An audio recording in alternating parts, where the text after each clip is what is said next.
d'alchimie, j'ai très peu de sentiments. J'approche de ouf, elle est problématique, mais elle est fraîche de ouf. Elle veut prendre mon time, mais je bosse de ouf. Waouh, vous avez vu ces motards passer à côté de moi? Je vous raconterai l'histoire un peu plus tard dans la vidéo. Hello, c'est Lazy. Aujourd'hui on se retrouve pour une nouvelle vidéo et pas n'importe quelle vidéo. Comme vous pouvez le constater, juste derrière moi on a un fat bike, mais c'est pas n'importe quel fat bike. Celui-ci est totalement suspendu, on a un siège passager à l'arrière, un panier métallique à l'avant, il est full équipé. Aujourd'hui on découvre le Koolux X9. Le déroulement de la vidéo, présentation complète, test en situation réelle, points forts, points faibles et pour conclure, ce sera à vous de vous faire votre propre avis. On commence avec le déballage. Dans le carton, on y retrouvait bien sûr le vélo, la notice, un chargeur, des pédales, le panier avant, 2 clés pour la batterie, des outils, une pompe, un antivol et pour finir une demi-gâchette d'accélération. À monter soi-même, on avait seulement les pédales, la roue avant et le guidon et je tiens à souligner l'effort réalisé par la marque. Il y avait beaucoup de pièces qui étaient déjà montées d'usine. Chez certains concurrents, il aurait fallu en plus assembler soi-même le siège arrière, les repose-pieds arrière, le phare avant et parfois même le disque de frein avant. On est sur un fat bike avec un style moto, avec un cadre tubulaire en acier conçu pour rouler sur tout type de terrain, bitume, terre, sable et neige avec ses pneus Kenda à crampons au format 20x4, avec des bandes réfléchissantes montées sur des jantes à bâton avec des garde-boue métalliques. À l'avant, on retrouve une fourche de suspension type moto offrant un débattement de 50 mm. Elle n'est ni réglable ni bloquable. Toujours à l'avant, un panier métallique de 30 cm de large sur 24 cm de long et juste en dessous se trouve un phare LED ovale. À l'arrière, on a un siège spacieux à la fois ferme et moelleux avec une largeur variant de 9 à 15 cm pour une longueur totale de 55 cm. Il n'est pas réglable en hauteur et il se situe à 84 cm du sol. Derrière, le siège passager mesure 16 cm de large pour 20 cm de long et peut se transformer en porte-bagages si on le retire. On y retrouve également un feu LED à l'arrière qui ne fait pas office de feu stop. Enfin, l'arrière est équipé d'une suspension à ressort réglable mais non bloquable. Le moteur est intégré dans la roue arrière, il développe 750 watts de puissance. Le pédalier est équipé de pédales métalliques et relié avec un capteur de couple avec un monoplateau entouré d'une protection en plastique. On a une cassette Shimano de 7 vitesses avec un dérailleur Shimano tourné TZ avec un protège dérailleur. Côté freinage, le vélo est équipé de freins à disque de 180 mm avec des étriers hydrauliques de la marque Zoom. La batterie fait 15,6 Ah en 48 volts. Pour une recharge complète, il faudra compter entre 7 et 8 heures. L'autonomie estimée annoncée par le constructeur est entre 60 et 80 km. Mais vous le savez, en situation réelle, ça diffère. Il faut prendre en compte le poids du pilote, la météo et aussi le dénivelé du parcours qu'on va effectuer. Donc, dans la partie de test, je vous donnerai l'autonomie exacte que j'ai réussi à effectuer. Le guidon au style BMX culmine à 109 cm du sol pour une longueur de 70 cm. Son inclinaison est réglable. À chaque extrémité, on a des poignées ergonomiques en caoutchouc. Au centre, on retrouve l'élément principal, un écran couleur affichant plusieurs informations essentielles. Le niveau de la batterie sur 5 bars, la vitesse en km/h, le mode d'assistance sélectionné, le kilométrage total ou journalier et point très important, le voltage de la batterie. Sur la gauche, on retrouve les commandes Power plus et moins rétroéclairées ainsi qu'une sonnette intégrée en forme de bague. D'origine, le vélo est livré avec 2 poignées classiques mais une poignée d'accélération est également fournie dans le carton. Libre à nous de l'installer ou non. Il pèse 41 kg, il peut supporter un poids max de 120 kg, il est certifié CE, il est aussi certifié IP54, il est destiné aux personnes qui mesurent entre 1m65 et 1m90, mais à partir d'1m85, ce sera plus agréable de rouler avec la gâchette d'accélération qu'en pédalant. On va pouvoir partir sur le test en situation réelle, mais juste avant, on laisse la batterie charger jusqu'à 100%. Et aussi, on vérifie la pression des pneus. Personnellement, j'utilise ce petit compresseur sur batterie et ça fait largement le travail. C'est le Xiaomi 2S. Bon, si ça vous intéresse, je vous mettrai dans tous les cas un petit lien dans la description. Une fois qu'on s'installe sur le vélo, on adopte naturellement une posture plutôt droite, mais il est possible de pencher davantage vers l'avant en ajustant le réglage du guidon. Dès les premiers mètres, ce qu'on remarque tout de suite, c'est ces pneus Kenda. Ils ont une très bonne accroche avec un beau mordant, avec une bonne tenue de route. Personnellement, je n'ai pas fixé le panier avant, car il réduit beaucoup trop l'angle de braquage. J'aurais préféré pouvoir le fixer directement sur la fourche plutôt qu'au cadre. On apprécie aussi la présence de la poignée d'accélération, c'est parfait pour lancer le vélo quand il est à l'arrêt total.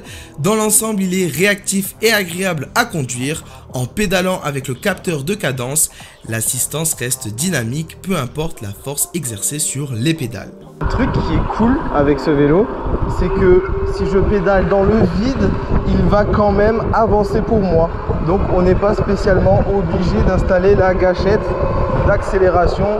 D'origine, le vélo est bridé à 25 km/h, mais on peut le débrider assez facilement. Il suffit de rester appuyé sur le bouton plus et moins simultanément, de se rendre sur le menu P8 et de mettre la vitesse exactement à 67 km/h et il sera totalement débridé.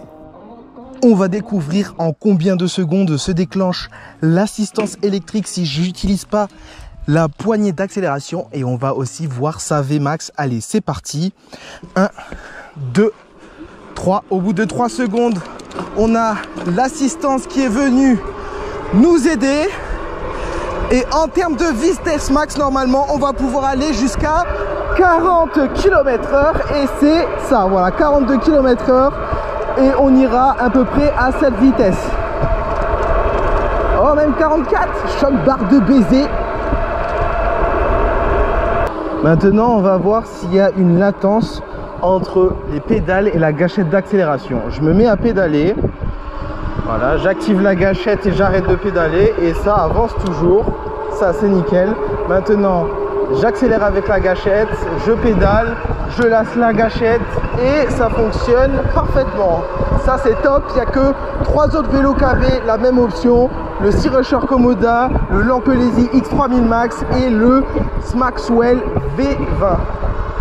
D'origine, le vélo est bridé à 25 km/h, donc on va faire l'arrêt d'urgence à 25. Allez, c'est parti. J'ai mis exactement 3,50 m pour m'arrêter totalement. En montée, le moteur s'en sort très bien. En général, je tournais aux alentours des 32 km/h sur des côtes standards, et sur ma cote de référence présente dans tous mes tests, il est monté jusqu'à 27 km/h. Côté autonomie et puissance, comme souvent sur les vélos et trottinettes électriques, on sent une légère baisse de puissance quand la batterie se vide, et j'ai ressenti cette perte de puissance quand il restait plus qu'une barre de batterie. Niveau autonomie, en situation réelle, j'ai réussi à parcourir 45 km avec un poids total de 90 kg et une température qui était aux alentours des 33 degrés. Mon parcours de test est vallonné avec du plat, des descentes, des montées et même un peu de chemin en terre.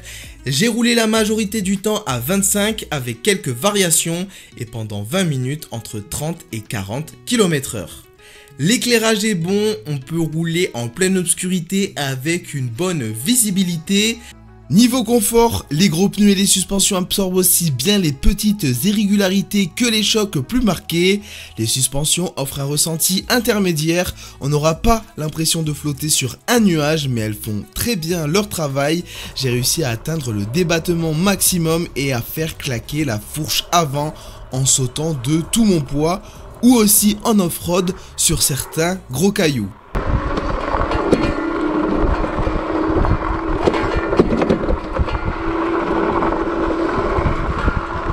Mais dans la globalité, le vélo est agréable, même sur les sentiers en terre. Le vélo propose 3 modes d'assistance, pouvant monter jusqu'à 45 km/h en mode débridé.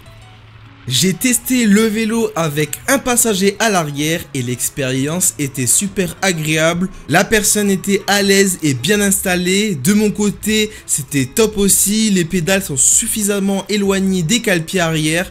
Aucun risque de gêne en roulant. Si vous retirez le siège passager, ça pourra se transformer en petit porte-bagages. Ça peut être super utile. Avant de passer sur tous les points faibles et tous les points forts, je tenais à le mentionner, on retrouve ce Koolux X9 sur le site officiel du constructeur à 1000 et quelques euros. Dans tous les cas, je vous mettrai un petit lien dans la description. Allez, on est parti pour tous les points faibles et tous les points forts.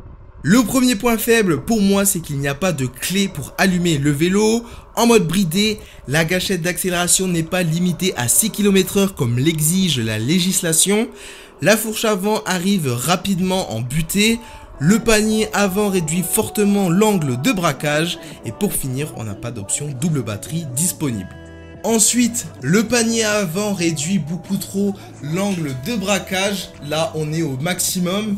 Et pour finir, le dernier point faible, c'est qu'il n'y a pas d'option double batterie. En termes de points forts, on est servi. On a les freins hydrauliques, ils sont performants. Les pneus Kenda qui offrent une excellente accroche. L'écran qui est bien visible même en plein soleil. Bon confort général. Les poignées de qualité qui sont agréables et confortables. Le panier à l'avant. Et le siège passager qui se transforme en porte-bagages. Moi je pense avoir fait le tour. Maintenant je vais vous laisser vous faire votre propre avis. Je vais revenir sur l'intro où j'ai croisé les motards gendarmes. La suite de l'histoire, c'est que je les ai croisés, ils m'ont dépassé, et là...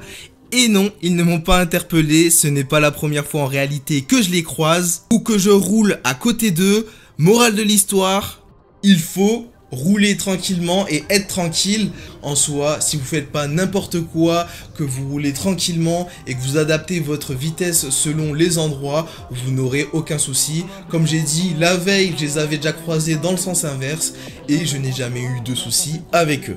En tout cas, j'espère que cette vidéo vous aura plu.